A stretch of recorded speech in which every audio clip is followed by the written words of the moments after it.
So, I don't want to stir up controversy. Um, I rarely soapbox about some hot button, current trending socio-political issues. Um, but I want to talk about this image for a moment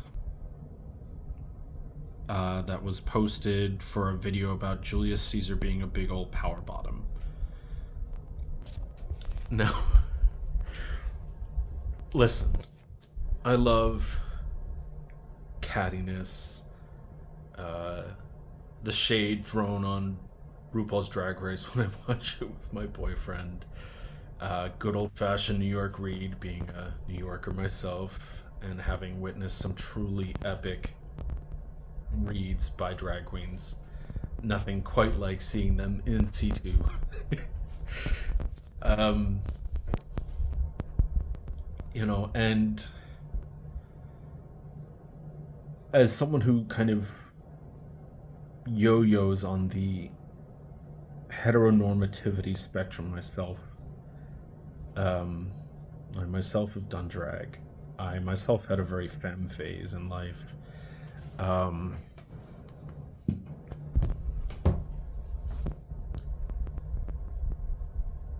it's the microaggressions present in the LGBTQ community. Um, from things like in dating profiles where people say no fats, no femmes, no Asians, um, to like the exclusionary behavior that I've witnessed in like clubs, um, safe spaces, um, because you're not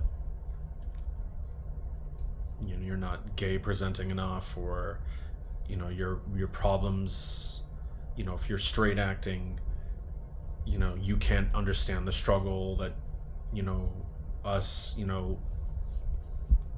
more queer presenting people experience. um and I mean, that's like, yeah, you can't expect someone who has a GED to march into NASA or Google and get salty because they didn't get hired over the person who has, a regent's diploma and a master's in, computer science and aeronautics from Harvard.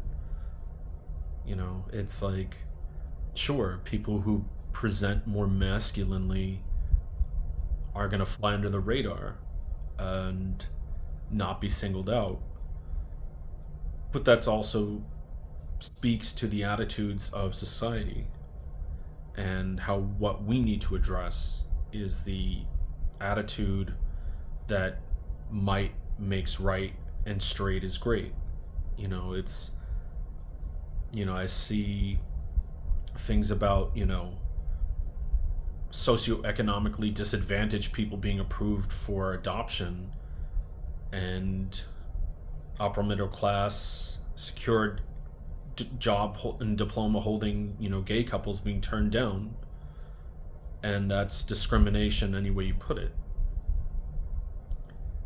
um, and society has a lot of catching up to do.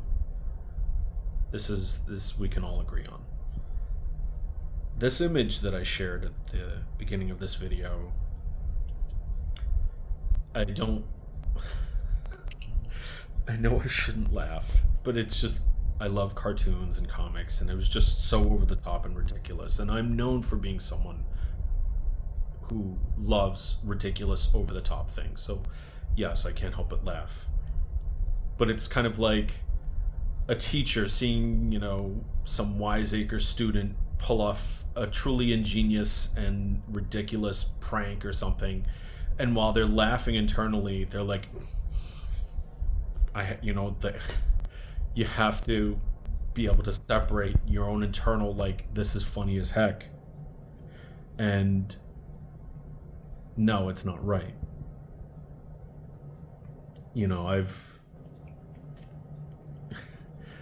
I feel like I'm skirting around the topic of like I've met, you know, queer presenting, more submissively aligned gay men who were fiercer and stronger and had bigger,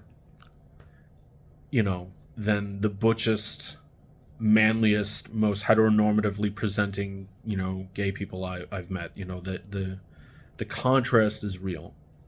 The contrast is real. I've met, sissy gay men who, are paint their nails and dye their hair, fabulous colors, and, are not afraid to wear ponchos and, you know, wear a big pink sun hat out to P-Town and Bear Week.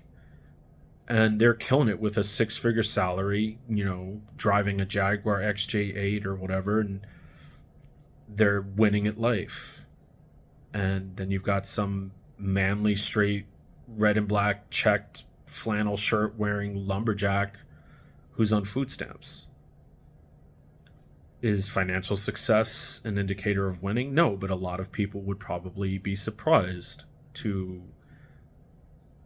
or frustrated to know, that there are people who are defying the odds, and then instead of confronting within themselves that the prejudices about the expectations of what they think should lead to success and how they're projecting those mental limitations and frustrations, and instead of saying society is wrong for saying that this sissy should not have this and the manly guy should have that, they need to say society shouldn't be saying this. Success and power and positivity should not be correlated with, someone's penchant for wearing nail polish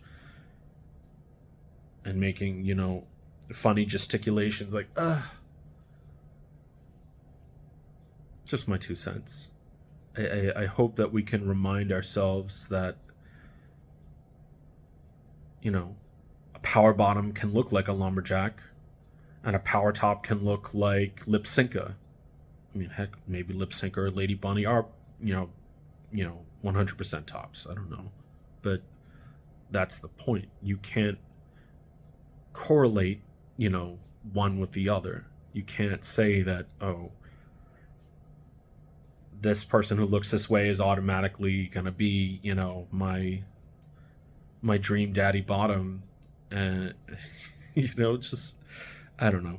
I just wanted to talk about it. It's just, I had opened up YouTube and it was one of the first things I saw recommended that day. And I attribute it to my boyfriend and the viewing habits that that he's imparted upon me. Before I met my boyfriend, I don't think I would have ever willingly searched for a video on Bianca Del Rio. I didn't even know who that was until I started dating my boyfriend. But now I do, and so these are the things I see in my feed. And when I saw this about Julius Caesar being a big ol' power bottom, it struck a chord with me. And so I just wanted to offer my 2 cents. Thanks for coming to my TED Talk.